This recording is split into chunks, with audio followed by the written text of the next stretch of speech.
All right, good. And I think I've even got right there on the front page a couple of the updates we're going to briefly discuss. Yes, don't click on these links yet, but there's an equipment link down below where you can see the vac suits that you guys are going to be wearing, are wearing, however you want to state that. And the main Annic Nova page now has a better deck graphic and all deck maps. So here's what we're going to say. We're going to say that Taz, T-A-Z, do I have that right? Yep. Yes, that Taz did some detailed scans and managed to come up with deck maps for all the decks, even though they don't have all the information on it. But those will be accessible to you when we kick this thing off. Now, I got a couple of things I need to cover real quick. We're going to say that the professor sent the experienced spacers over first to run a tether between the two ships, like they did in 2010, in the movie 2010. So one of your initial jobs is going to be running this tether between the two ships so that the other people can come across, because they don't even know how to put a vac suit on, let alone can they be trusted to use their thruster to go from one ship to another without killing themselves. So you guys are going to go over there and make sure it's safe. And you will run a tether to the other ship. There are a total of 6 suits, vac suits on this ship, so the 4 of you are going to be wearing 4 of them, obviously. I also wanted to bring up that, I mentioned it, but I didn't really drive the point home last time, that this ship is in 0G. You guys are not walking around. You're like trying to find something to hold on to move in, to move down the hallway, you know. So we are talking 0G, all right? That's also an important thing to keep in mind when it comes to, you know, discharging a firearm. You will go flying, so you got to make sure you're anchored, okay? And yeah, I was figuring you guys probably have flashlights to find your way around at first, so... Well, I'm not even going to say that yet. But yeah, I would think you guys have flashlights. Here in a minute, we're going to look at the vac suits and see if they have any kind of built-in light. But before we get to that, I wanted to... I think we jumped in way too fast because we were in such a hurry to get... Or I was in such a hurry to get the story started. I think we need to start with a little bit of what do you know so far? And I would invite everyone to go look at the pictures of the ship and discuss what it is that you know so far, because this is a big mystery here going on. So we've crawled through space, we've spent a week in jump, we've arrived at this ship. The mysterious broadcast is not going right now. I can start off with a leading question. Does it have a jump drive? The description says it has at least a jump drive of 2. Yeah, 2 jump drives. Actually, that says it has at least 2 jump drives. That's... at least 2 jump drives. Yeah. Okay. We should maybe try to disable it. So they're named differently, or at least there's different things on either side. Well, it seems like the main thing that their name is Annic Nova. But some of them have different, like, numbers or something. The left engine is named 1, and the other one is or I, if they don't use Roman numerals, and the right one is V, or 5. They have 2 turrets. They have a sail, and then an observation dome. Seems like they grow their own food. Yeah, there's a garden.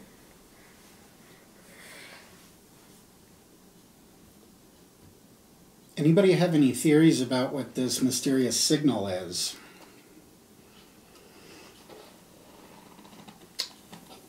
The story goes that this ship appears in various places and stays for days, although this time they say the ship has been there for 5 weeks, and all they've been able to tell you is at the moment it's not making the broadcast.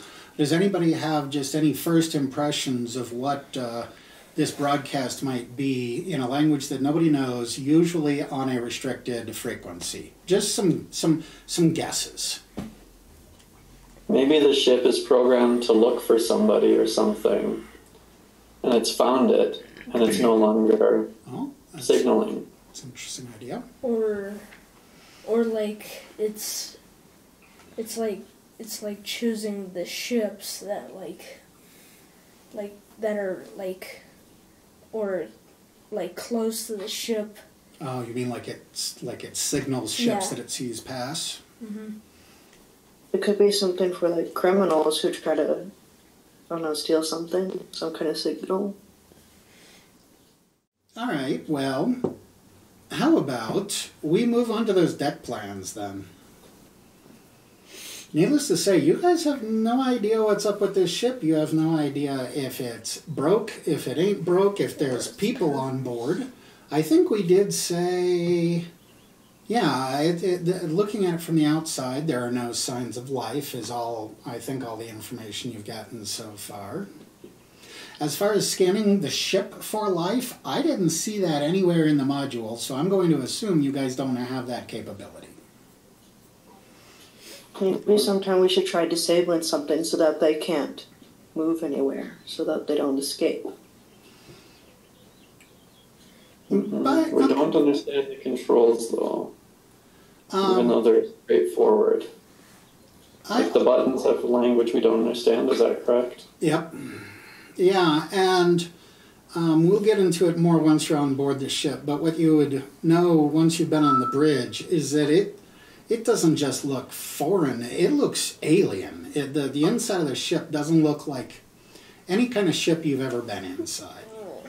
And yeah, the scans also indicate that those structures on the rear top of the ship appear to be maneuver drives. They are not jump engines.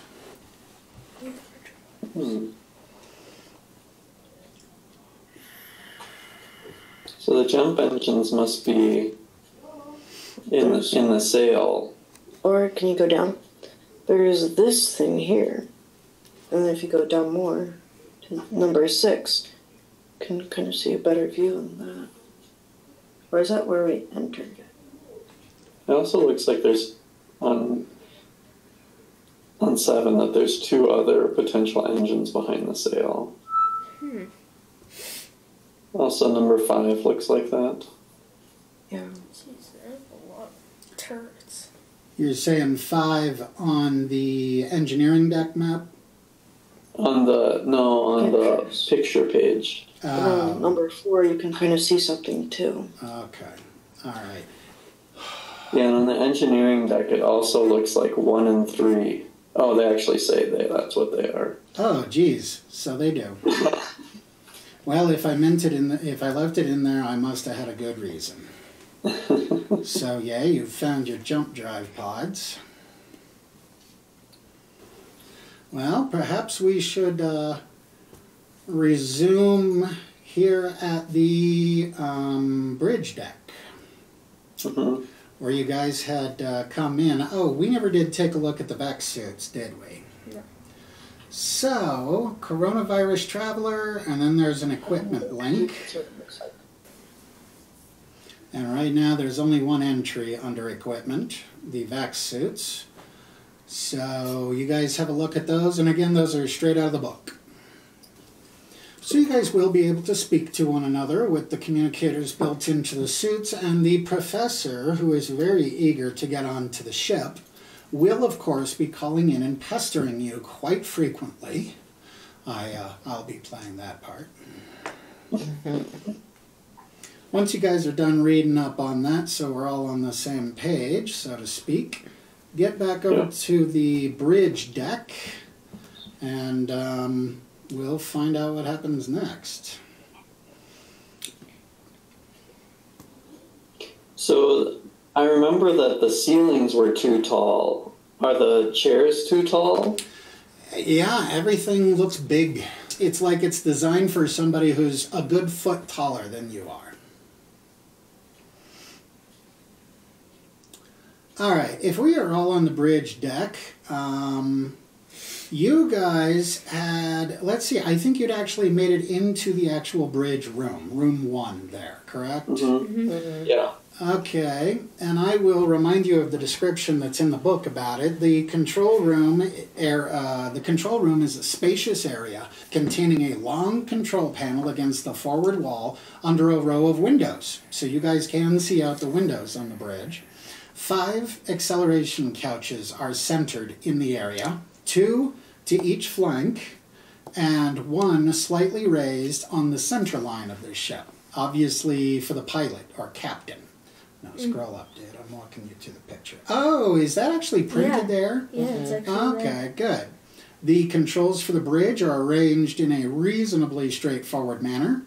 There is no evidence of maneuver controls or readouts at all. Only a dual set of jump controls. So isn't that interesting? So you guys are in a black room.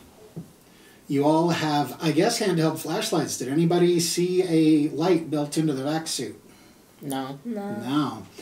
So, okay, you're going to need one hand for a flashlight. You're going to need a hand to hold on to the rail, or whatever you can find to hold on to. You're going to, so that's already 2 hands right there. You guys are in Can we try zero. holding onto something with our feet?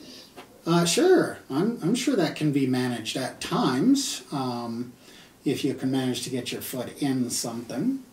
So here you are in the bridge. Everything is black, and let's see. If you've been inside the ship 5 minutes, that's about time for the professor to call in and say, so guys, is it all clear? Are you about to run the tether or what?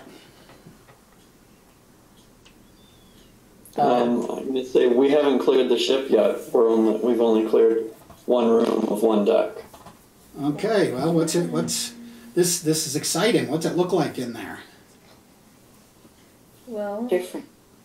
it's definitely like dark in here.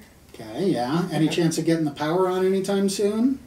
We're working on that. Yeah. Okay. All right, well, you check in as soon as you got something for me. I think we should explore the other rooms. There's 4 of us. We could each go into one of the other rooms. Yeah. I'll go into room 5. Where do you see the... I'll go into room 2. I'll go into room 4. I'll go to room